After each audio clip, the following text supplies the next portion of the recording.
This story is titled, After Calling Me Useless for the Fifth Time This Week, my mom asked if I'd help plan her retirement party, so I sent her a piñata stuffed with IOUs and a live snake. Now she says I've ruined her legacy. I'm writing this from the parking lot of a Motel 6, hands still shaking, keys in the ignition, and the smell of piña colada-scented regret clinging to my hoodie. My phone's blown up with messages ranging from WTF to You've gone too far, and my mother, who has never apologized for anything in her life, just left me a voicemail sobbing about how I've ruined her legacy. Legacy. As if we're the Kennedys and not a mid-tier suburban family where the peak of drama used to be who left the milk out. Let me back up.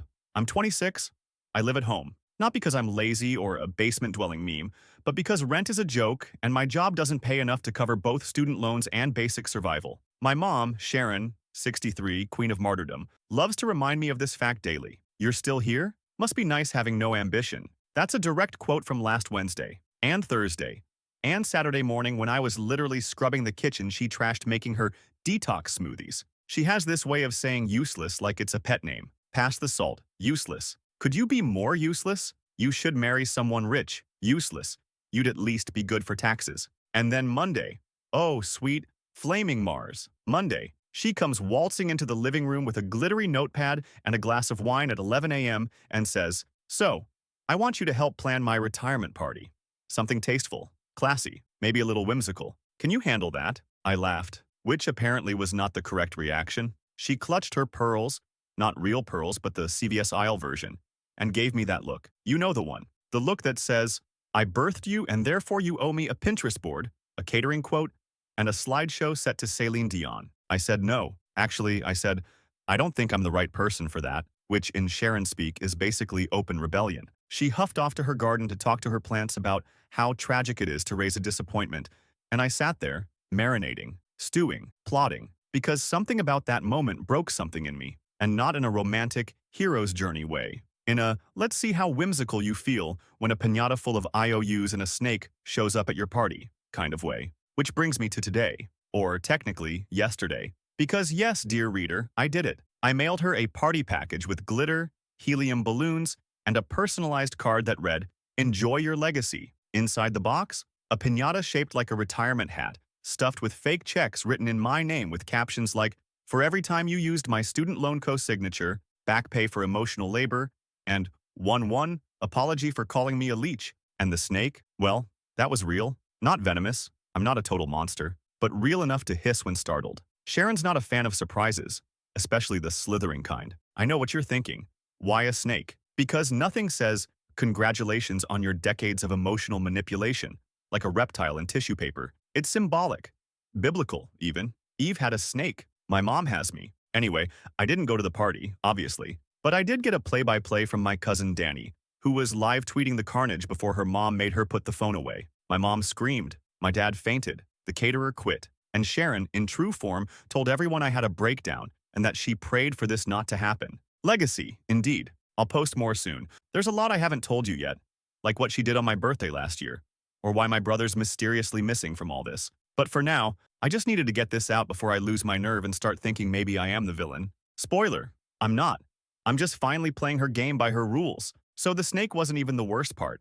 Not for her, not for me. The worst part came about 2 hours later, after the screaming had stopped, and the fire department confirmed that, yes, the snake was non-venomous and no, they wouldn't be removing it for her. That's when I got the call. But before we get there, let me rewind and explain what legacy means in the Sharon family dictionary. Because when she says I ruined her legacy, she's not talking about memories or years of public service or, God forbid, actual accomplishments. What she means is this carefully curated fantasy she's constructed out of wine, Facebook posts, and denial. A highlight reel where she's the long-suffering mother, misunderstood genius, beloved by all. The kind of woman who throws a retirement party and people weep at the mic talking about her impact. Except here's the thing. Sharon hasn't worked a job in over a decade. She retired from a PTA treasurer position she quit after a fight with the new principal. The party was supposed to be symbolic, a celebration of Sharon the matriarch, a literal PowerPoint of her greatest moments. I'm not joking. There was a slide titled My Life's Work that featured pictures of my brother Kyle graduating, my mom standing next to a tomato plant, and my childhood hamster, labeled Little Hero. I was not in a single photo. I double-checked. So yeah, When she asked me to plan the party, she didn't mean it like, you're part of this. She meant it like, serve your function. She wanted free labor. She wanted me to print name cards and book a florist and act like we hadn't just had a fight where she called me a parasitic disappointment. That one was Thursday. Anyway, the call. It came from a number I didn't recognize. Turns out it was Aunt Rena's phone. Sharon couldn't dial herself because she was still shaking. My aunt was whispering like we were in a hostage negotiation. She's very upset, she said. You really blindsided her. Oh, you mean like how I got blindsided when she opened a 529 for Kyle and not me? I asked. There was silence. Then, this isn't the time, sweetheart. No, Rena. This was exactly the time. She handed the phone over to Sharon, who was, brace yourself, weeping, which I hadn't heard since 2009 when her favorite contestant got voted off Dancing with the Stars. I hope you're happy, she said. I hope this made you feel powerful. Ruining the one day that was supposed to be about me. I didn't even know what to say to that. Like, what do you say to someone who genuinely thinks your refusal to be her emotional unpaid intern is an act of war? She sniffled. I told them you were going through something. I tried to save face, but everyone saw that piñata. Everyone. I just said, good, and then hung up. I expected rage. I expected threats. What I didn't expect was the Facebook post. Yep. Within the hour, Sharon had crafted a novella-length update titled, When Your Own Turns Against You. It was vague enough to avoid legal action, but detailed enough that everyone knew it was about me. She called me a wayward soul, said I was struggling with deep pain, and thanked the brave first responders for de-escalating a potentially traumatic scene. The post got 119 likes, one of them from my former piano teacher. I haven't seen that woman in 15 years. I spent the rest of the night fielding DMs from confused cousins, and one message from Kyle that just said, WTF did you do? As if he wasn't the golden boy who once crashed my car and let me take the fall. But here's the kicker. The real kicker? The snake was never meant to be symbolic. It was just meant to be funny. I'm not even sure when this all stopped being funny. Maybe when she said I ruined her legacy. Maybe when she looked at me like I was a defective appliance she forgot to return. Maybe it was 1,000 moments before this. Quiet ones, stupid ones, the kind of neglect that doesn't bruise, just erodes. Whatever it was, I know one thing for sure now. She started this legacy war. I just gave it teeth. Okay. So remember when I said I left her a flash drive? Yeah, that wasn't a bluff. While Sharon was at her party, reliving her delusional highlight reel and probably explaining to some poor cousin how I've always been troubled, she didn't realize I'd slipped something else into the mailbox. A parting gift. A little digitized reckoning. The flash drive wasn't some evil master plan. It wasn't even revenge at first. It started months ago when I was helping her sort her email, because apparently logging into Gmail is rocket science. And I noticed she kept every single financial document she's ever touched. Like, we're talking PayPal receipts from 2009, defunct bank statements, weirdly organized folders titled Kyle College Fund, Legacy Planning, and, my personal favorite, Do Not Show to My Name. Obviously, I copied that one. The thing is, my mom's whole legacy is built on this illusion that she's selfless, that she sacrificed everything for her children. But in reality, Sharon took out a credit card in my name when I was 17, claimed it was for building my credit, never told me, never paid it off. I found out during a background check last year. You know what's in Do Not Show to My Name? An email thread with my dad about choosing the right child to invest in. Spoiler, it wasn't me. Venmo logs of Kyle's tuition payments, sent from her account but reimbursed by money wired from my old savings account, the one she opened for emergencies. A document listing all the family heirlooms and who they're emotionally suited for. I was left a used treadmill and a coffee mug that says, World's Okayest Son. So yeah, I dropped all that on a drive, labeled it for the matriarch, and slid it through the slot like a bomb made of receipts. And now she's called 3 times in 12 hours. Not screaming, not crying, begging. The last voicemail was actually wild. She said, and I quote, We need to talk about what you found. I think you're misunderstanding a lot of things. It's not how it looks. Lady, it's literally how it looks. I'm not reading tea leaves, I'm reading your annotated financial history. But here's the truly Sharon twist. Even now, she's not sorry. She's not ashamed. She's just terrified someone else will find out. Because guess what she posted this morning? An apology post. But not to me. No, no, no. To her Facebook audience. A picture of her holding a wine glass, still in party clothes, captioned, Families go through storms, but we survive. Some people lash out when they're in pain. I've always believed in forgiveness. The comments are full of, You're so strong, Sharon, and praying for your son. One aunt said, He'll come back around. They always do. My cousin Danny DM'd me a screenshot of that one with, Are they high? I haven't responded to anyone. Not Kyle, not Rena, not even Danny. I'm just tired. But don't worry, I'm not going quiet. Because here's where it gets juicy. Kyle texted me this afternoon. He asked me very casually if I might consider deleting the flash drive. No apology. No, hey, I heard what happened. Just, mom's really upset. This isn't helping anything. Maybe we can just move on? Move on. Like this is a bad Tinder date and not decades of being treated like a ghost in my own house? Oh, honey, that flash drive isn't going anywhere. Because if Sharon thinks this is the end of the story, she's in for a surprise. Update 1. Hey Reddit. South wow. Did not expect to be writing this update less than 48 hours after posting. But here we are. I woke up to 92 unread messages, 17 DMs from people I don't even know, and one email from someone claiming to be a legacy brand consultant. Ors, but the real cherry on the unhinged Sunday? My cousin Danny tagged me in a TikTok that someone made, a dramatized reenactment of the Piñata moment, with voiceovers and ominous music. It has 40,000 likes. Sharon is having a full-on PR crisis. Apparently, someone from the retirement party, I have strong bets on my Aunt Sheila, who's had it out for my mom since 1998, posted a video of the piñata incident. Not just the moment it broke, but Sharon's reaction, screaming, clutching her pearls, demanding someone sue the post office because this is domestic terrorism. You cannot script this stuff, y'all. Anyway, back to business. So after Kyle's little, maybe we can move on text, I didn't reply. I didn't have to. Because by 4 p.m., Sharon herself had messaged me something that almost knocked me off my friend's futon. We need to talk. I don't know what you've told people, but this is getting out of hand. I'm being harassed. This isn't funny anymore. Not sorry. Not I hurt you. Just, this is inconvenient for me. And then, 2 hours later, she sends another. I'm willing to forgive you, but only if you come forward and say you exaggerated. People are saying I'm abusive. I'm not. I'm a mother. Y'all, a mother. I swear. If I ever write a memoir, that's the title. So now she wants me to play damage control for her reputation, as if I haven't spent 2 decades being her emotional intern, her IT department, her designated disappointment. But here's the part you've been waiting for. The next phase of the legacy dismantling. Remember those IOUs in the piñata? I kept copies. I've already formatted them into a little zine. 20 pages, tasteful design, titled Legacy, a retrospective in debts and disappointments. It's got screenshots, annotated timelines, even a family tree, except mine actually includes me. I'm not selling it. I'm not going full scorched earth, but I did mail it. 1 copy each, to my mom's church group leader, her old co-workers, her favorite cousin, and the HOA president she always brags to about raising successful children. Let's just say the snake was the appetizer. I swear you can't make this up. So it's around noon, and I'm still at my friend Leo's place. Shout out to Leo for letting me camp on his couch while this soap opera unfolds. When I hear a knock, not a buzz, not a text, an actual, old-school knock. I peek through the peephole. It's Sharon. Hair done, lipstick on, holding a Tupperware dish like we're in some 1950s drama, and she's about to ask if we can talk over tuna noodle surprise. I didn't open the door right away, not out of fear. I just stood there, frozen, like my brain was trying to buffer the sheer audacity. Eventually, I cracked the door. Didn't open it fully, just enough to see the casserole, broccoli, and something beige. I think there was a Ritz cracker crust involved. Hi, sweetheart, she said, like we hadn't just gone nuclear. I'm not hungry, I said. She laughed, like this was awkward, not apocalyptic. I figured we could talk. You've been upset? Upset.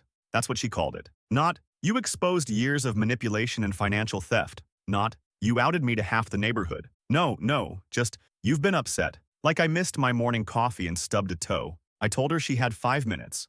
I didn't invite her in. She sat down on the porch like this was a tea party and started her monologue. You've always been so sensitive. That's not an insult. It's just how you are. Emotional. You take things to heart. Yes, because I have one. She talked for 6 straight minutes. No apology. No ownership. Just this bizarre remix of blame shifting and spiritual bypassing. Said things like, I was raised differently. We didn't talk about feelings like your generation. I did the best I could with what I had. Kyle needed more support. He was fragile. And my personal favorite, the flash drive wasn't for you to see. That was private. I finally cut in and said, you took a credit card out in my name. That's not emotional. That's fraud. She went quiet for a second, just blinked at me like I'd cursed at her in Elvish. Then she said, but you're fine now. You're strong. You always figure things out. There it was. The core of her whole motherhood logic. My pain was acceptable because I turned out okay. I was her insurance policy. Her cleanup crew, the strong one. You called me useless 5 times last week, I said, and then asked me to plan your party. She winced. That was just stress. You know I didn't mean it. You meant it enough to say it out loud. Repeatedly. Silence. Then she tried again. This isn't what I wanted for us. I laughed, out loud. You mean the snake? The IOUs? The zine question mark. She actually looked offended. You mocked me. In front of everyone. I just wanted to feel proud of something. That's when it hit me. This wasn't about me hurting her. It was about me interrupting her performance. She'd spent her whole life crafting a version of herself where she was the long-suffering saint, dragged down by her ungrateful child. And I finally stepped out of the role. I'm not your legacy, I said. I'm your son. Her mouth opened, then closed. Like maybe the words tried to get through. She left the casserole, said she hoped I'd find it in my heart to forgive. I didn't pick it up. I watched her walk to the car, and the second she drove off, I dumped it in the trash. Later that night, Kyle texted again. This time, a single line. She says you're making her sick with stress. Hope it was worth it. Was it? I don't know yet. But the look on her face when I didn't flinch, didn't fold, didn't hug her goodbye, that was worth something. Y'all, if I hadn't seen it with my own eyes, I wouldn't have believed it. The zine, the little home-printed anthology of Sharon's greatest hits, Financial Manipulation Edition, it made it to First United Fellowship's monthly meeting, not just to the church, into the hands of Sister Margaret, the 74-year-old titan who runs the women's circle like a benevolent dictator with a rosary and zero tolerance for gossip. Apparently someone, definitely not me but bless them, dropped off copies at the Sunday potluck, folded, stapled, anonymous. By Monday morning, I'd gotten 6 screenshots from former neighbors, 2 voice messages from an aunt in Nevada, and 1 actual letter in the mail that said, and I quote, I always knew Sharon had a flair for drama, but this is advanced theater. Here's what I know went down, thanks to Danny, who lives for chaos and also sells Tupperware to half the congregation. They were doing prayer intentions when Sister Margaret apparently held up the zine, my zine, and said, before we pray for Ukraine, I'd like to address a more local disturbance. She then read select excerpts aloud. I repeat, she read my mom's shady IOUs in a church voice, out loud, to her Bible study crew. One of the lines she read, for every I love you withheld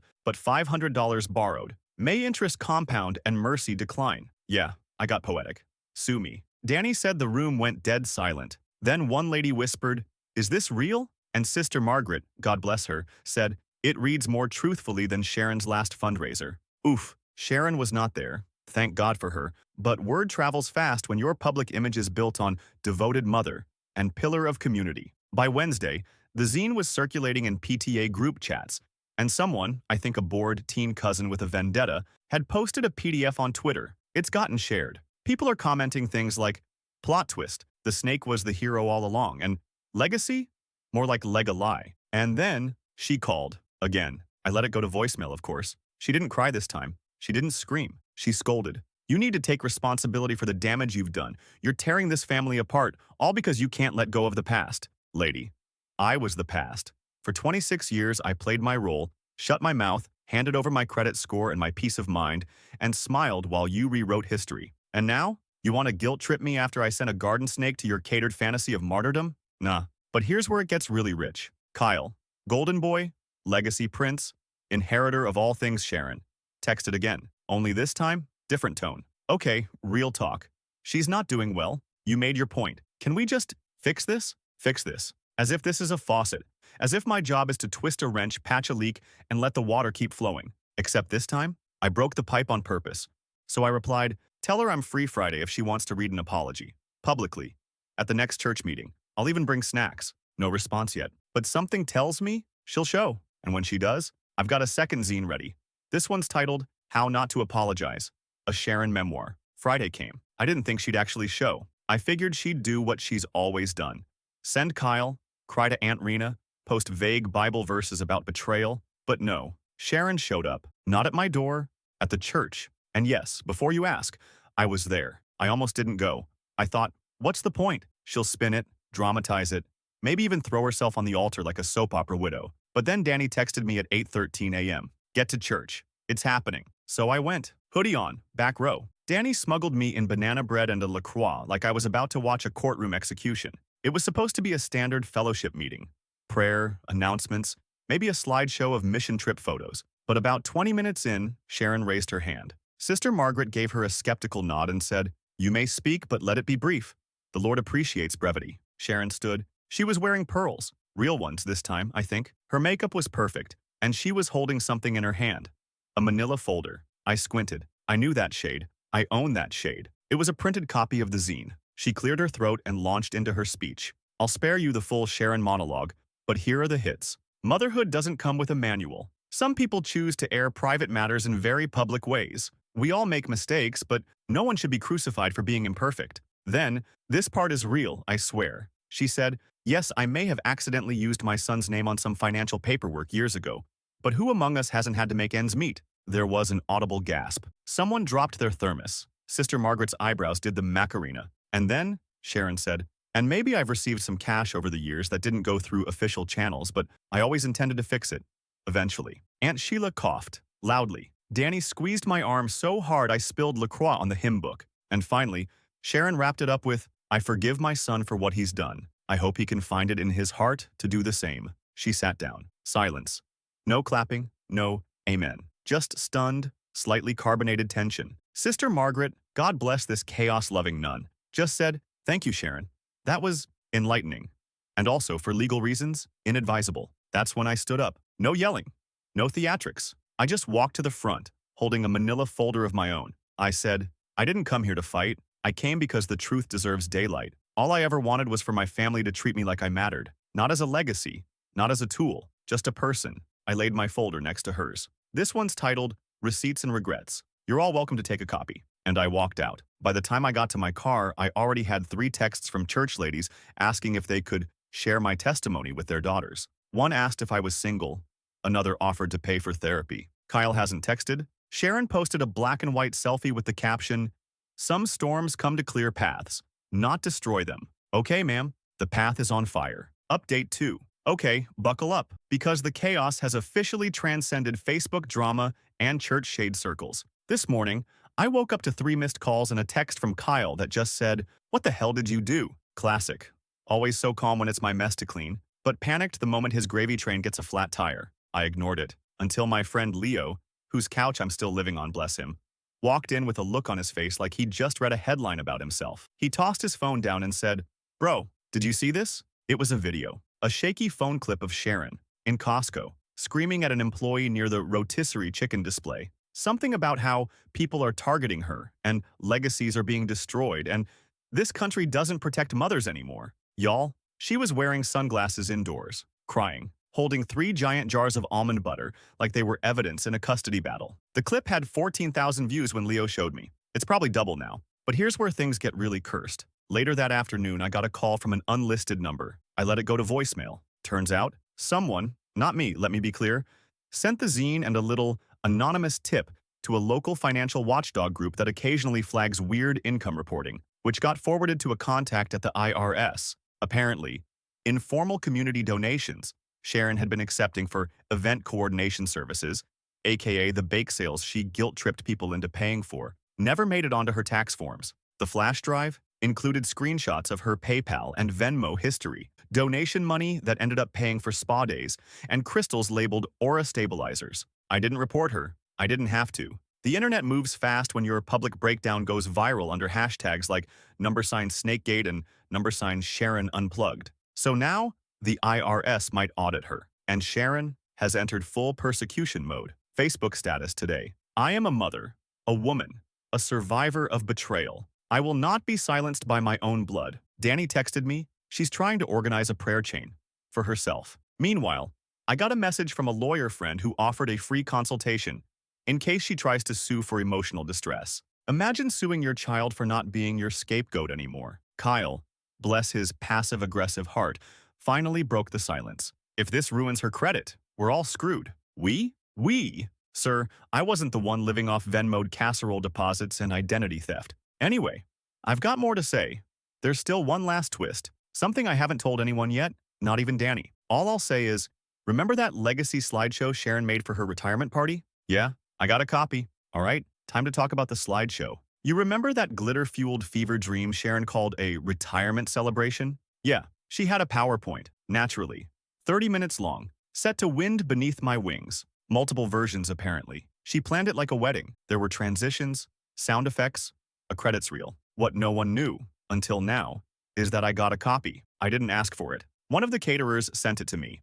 Said they found it on a USB drive left at the venue and figured it belonged to the Son with the Snake. God bless that caterer, honestly. So I watched it, and I laughed so hard I nearly aspirated a Cheeto. because half the legacy moments Sharon claimed as her own were mine. No joke. Photos of my high school science fair project, with her name photoshopped on the plaque. A bake sale I organized credited to the Sharon Initiative. Even a community award I got at 17 for tutoring younger kids, listed in the slideshow as Sharon's outreach vision. She put her watermark on the certificate. It was like watching a stolen identity crime documentary.